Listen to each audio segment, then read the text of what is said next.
Mesdames, Messieurs, chers amis,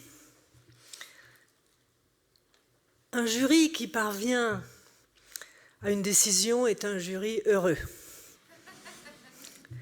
Pas tous les jurys y arrivent.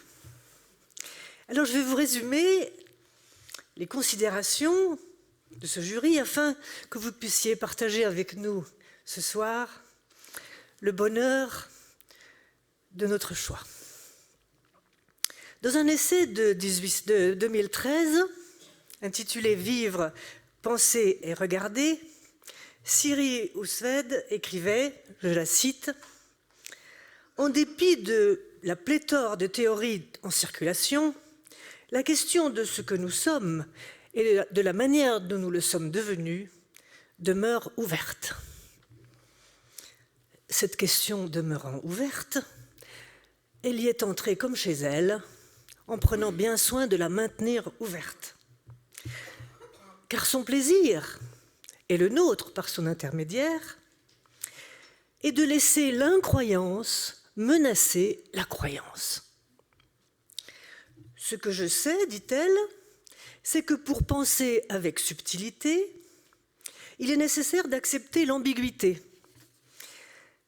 d'admettre les failles dans le savoir et de poser les questions qui n'ont pas de réponse toute faite. Siri Hustvedt a fait de ce principe le sujet de son dernier livre, Les mirages de la certitude, qu'on pourrait sous-titrer, si elle nous le permettait, Les délices de l'incertitude. Ce livre est arrivé sur la table du jury du prix Veillon avec ce qu'on appelle dans le monde des affaires un avantage comparatif. En effet, sa méthode, son style, son langage croisent justement le fil que suit la Fondation Veillon pour attribuer le prix européen de l'essai. Il faut qu'à la manière de Montaigne, dont a parlé Cyril, Montaigne commenté par le regretté Jean Starobinski, lauréat du prix en 82, il faut que l'essayeur s'essaye lui-même, qu'il expérimente ses propres forces intellectuelles, leur vigueur ou leur insuffisance, qu'il se prenne pour le sujet, qu'il soit lui-même la matière de son livre. Alors avec les mirages de la certitude, Siri Hustvedt est la matière de son livre. Ces questions aux grandes disciplines de la connaissance sur le sens de l'humain viennent de son expérience de femme, de mère, de romancière, de vagabonde entre les sciences, la littérature, la philosophie, et entre les langages de cette spécialité et ce qu'inspirent ces langages. Elle dit « je », comme Montaigne. Comme lui, elle fait l'essai du monde avec ses mains, avec son corps. Le jury ne pouvait être que séduit par la posture intellectuelle de cet auteur, par sa façon de toujours mettre un écart entre elle-même et les résultats scientifiques dominants, par son obstination à poser la question suivante, celle qui n'a pas encore été posée, et bien sûr par sa capacité littéraire d'entraîner gaiement ses lecteurs dans son doute.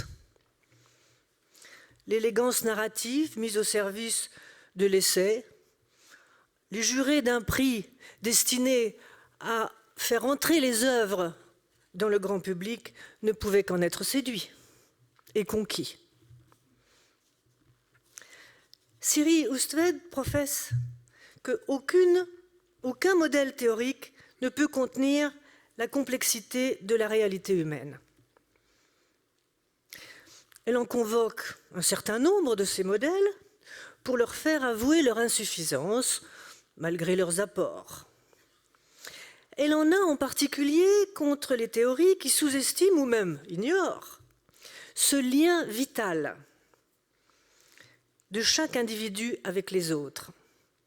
Elle dit ceci: Avant de naître, un être humain est étroitement lié par une connexion ombilicale au monde vivant et remuant d'une autre personne. Cette réalité n'a pas seulement été oubliée dans le modèle computationnel cartésien, je dirais qu'on l'a supprimée, carrément supprimée. Si l'on accorde précédence au modèle ou à la forme sur le matériel, on prend les réalités cellulaires de la vie mammalienne, on perd ces réalités dans les abstractions du traitement de l'information ou du feedback. L'auteur travaille son sujet dans le temps triomphant des neurosciences, avec leur objet totémique, le cerveau. Mais qu'en est-il de l'esprit ? Demande-t-elle. Avant de constater qu'on n'en sait pas plus aujourd'hui qu'au XVIIe siècle sur la relation mystérieuse entre le corps et l'esprit. Vont-ils ensemble ou séparément ? La vérité, dit-elle, c'est que personne n'est d'accord en ce qui concerne l'esprit. Il n'existe pas de théorie unique de sa nature, sur sa nature. Alors tout savoir du cerveau et en savoir si peu sur l'esprit est une bizarrerie qui occupe son œuvre d'essayiste. Et dans les mirages de la certitude, cette bizarrerie, elle est comme une sorte de guide pour sa curiosité et surtout pour son doute.